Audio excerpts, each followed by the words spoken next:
But that was the day of the first flight. I think we still kept it very secret because we wanted to do better flights. And it wasn't until towards quite late in 1979 when the American Larry Morrow claimed that he had made the world's first solar-powered flight that we came out into the open and said, no, sorry, we had actually done it in 1978 on December the 19th. They had achieved the ultimate goal, the first solar-powered flight.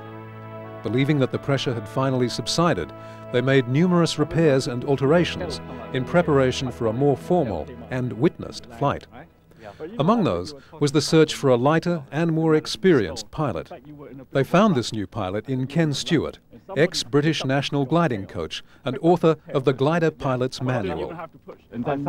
I got a phone call, or probably Dave Williams contacted me at one point and told me about this aeroplane which Freddie was building and asked me if I'd like to fly it, because I'd flown gliders with large wingspans and which flew at slow airspeeds, and therefore I was used to handling airplanes of this nature.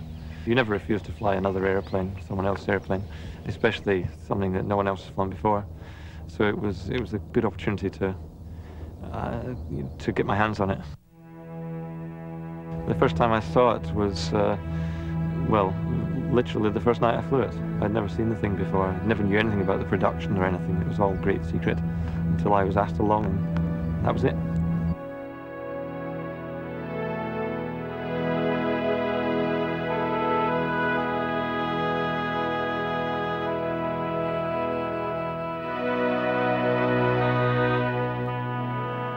Fred and Dave clearly had the right man for the job. He nestled himself easily into the cockpit, making it seem as if the aircraft had been tailored to him alone. Ken not only proved that the aircraft was flyable, but his slight body weight and expert flying ability turned out to be the perfect recipe for mastering this unique and unconventional airplane.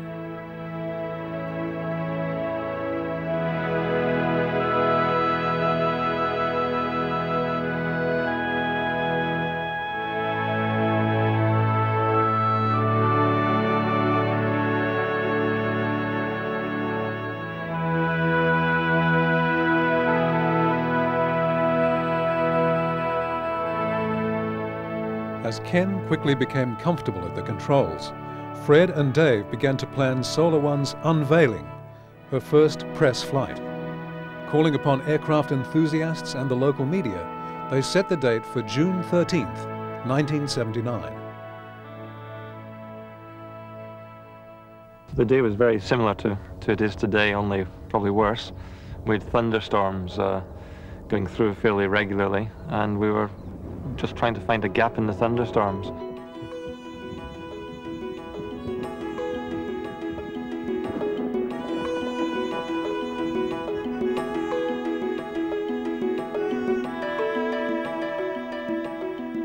Although the weather was less than ideal, the solar cells had collected enough energy from the available light to power a perfect takeoff.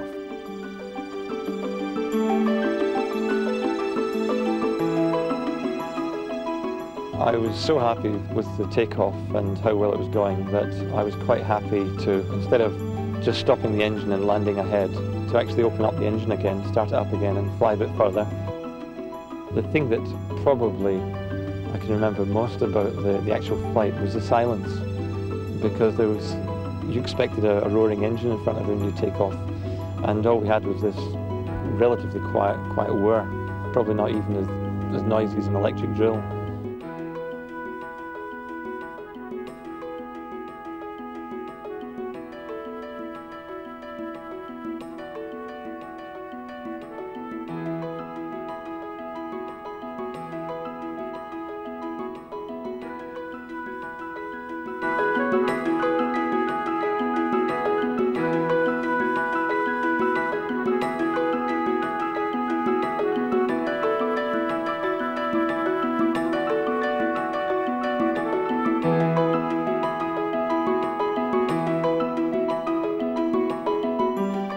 As he neared the end of the runway, Ken switched off the motor and gently glided to a smooth and safe landing. The cars containing the media raced to catch up while Ken emerged triumphant.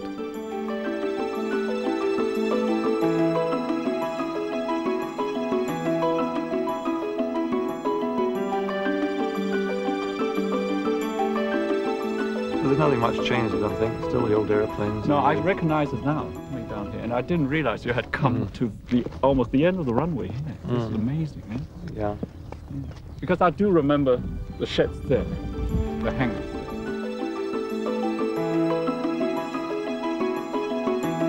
It was quite exciting being part of it, especially since at that point, as far as we were concerned, there were no other solar aircraft that were that close to flying. Although they had completed this flight many times before, for Fred, Dave and Ken, this was indeed their moment of glory. It was good fun. And of course, being 15 years younger at the time than I am now, it was quite an adventure as well.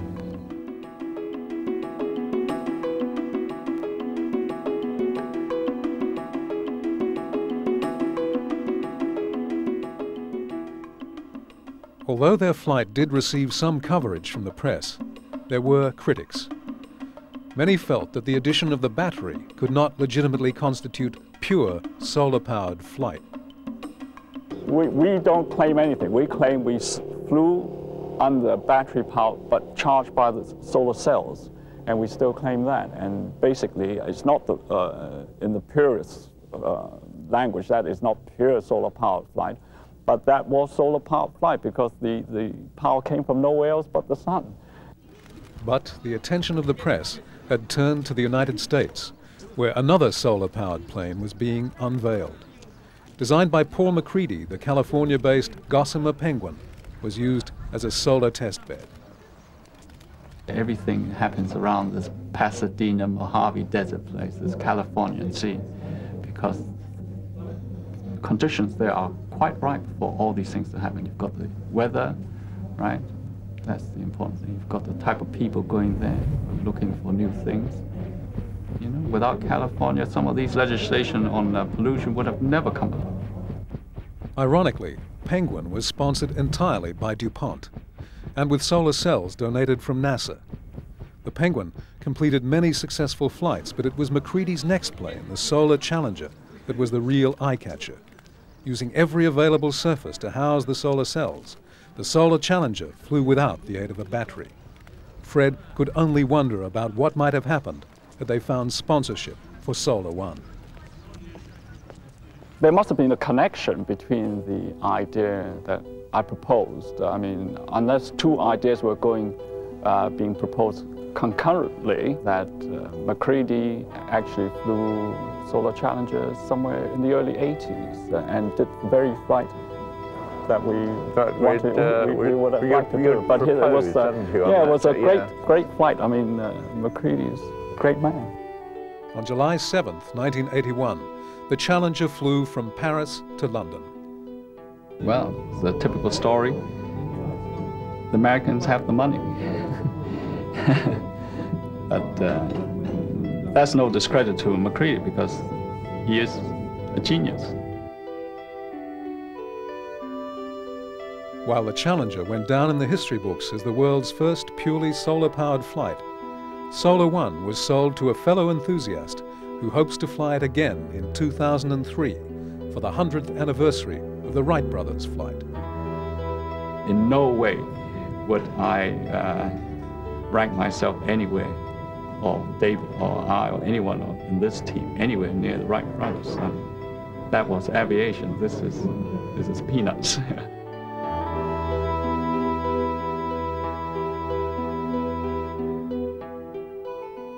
Although Solar One may be resting under a thick layer of dust in an attic, Fred and Dave have both, in their own ways, kept flying.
now raising sheep on a farm only a few miles from Lasham Gliding Centre, Dave spends most of his free time teaching others the art of soaring. The parachute on and the canopy latched tight, Dave prepares for another weekend journey. As an instructor at Lasham, he has unlimited use of the gliders, and he takes every chance he can get. As an experienced aeronautical engineer and pilot, gliding allows Dave the opportunity to remain close to the joys of flight he has experienced as a dreamer, designer, and inventor. Like the solar-powered aircraft Dave designed and built with Fred years before, gliding provides an exciting alternative to traditional forms of flight.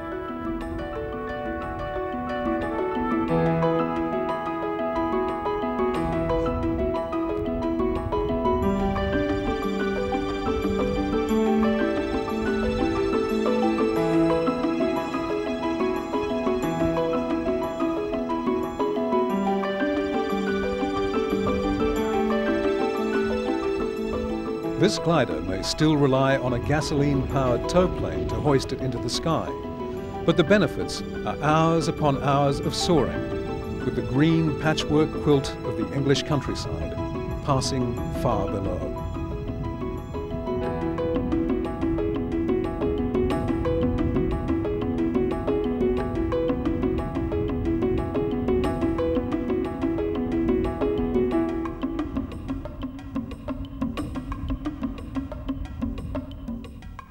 Really, solar power, like, is simple. It really is one of the simple things to do.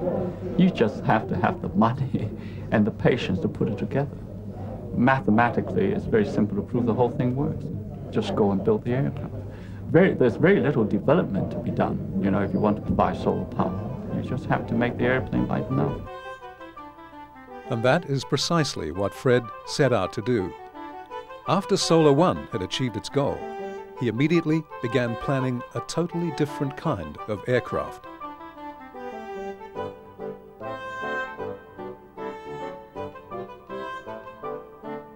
Constructed in the shape of a flying wing, this new plane had an unusual twist. It was inflatable. Using a vacuum cleaner to pump it up, Fred demonstrates the design to his family for the first time.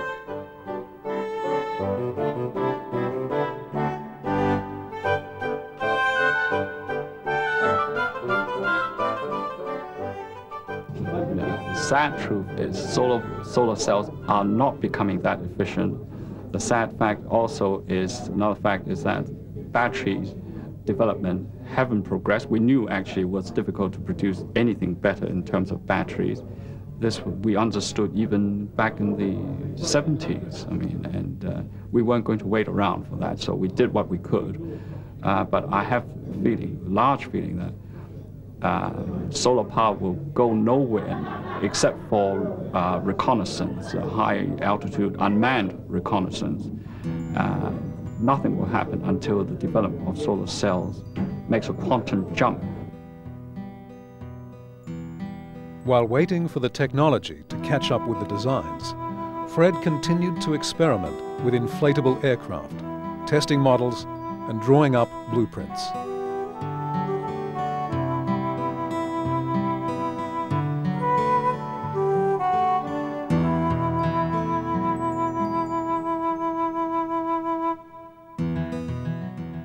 The result of these experiments was the Phoenix, an enormous aircraft designed to fly by manpower alone. It stretched the length of a gymnasium when inflated, but could be transported easily on the roof of Fred's car. Fred Towe is a man determined to push the boundaries of flight, motivated purely by a natural instinct to do what has never been done before. What other way can you get into the air? Something like that. What are the different ways? Is it a new power plant? Is it a new material? Is it a new structure? Is it new aerodynamics? Just keep on pushing. It's always in the mind, you know. I think if we had known that we were going to run into such financial problems right at the beginning, I think perhaps none of us would have started. But once you start on these projects, you know, you just don't give up. You're living in hope from day to day. and that's the idea, and carried us through quite well. But that is the nature, that is the passion of building aircraft. I mean, once you're in it, you're completely absorbed in it. You just don't let go until it flies. And many people do go into these things, and their planes never fly. They keep on going.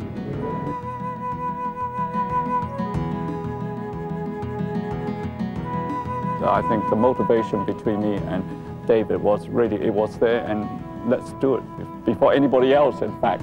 No, I think when you're young and something, you just do it because it was there, and you had it. I think we did it. We were compelled. We were compelled to do it. We Yeah. had no. Yeah. We had nobody. There were no prizes. We just did it because we wanted to.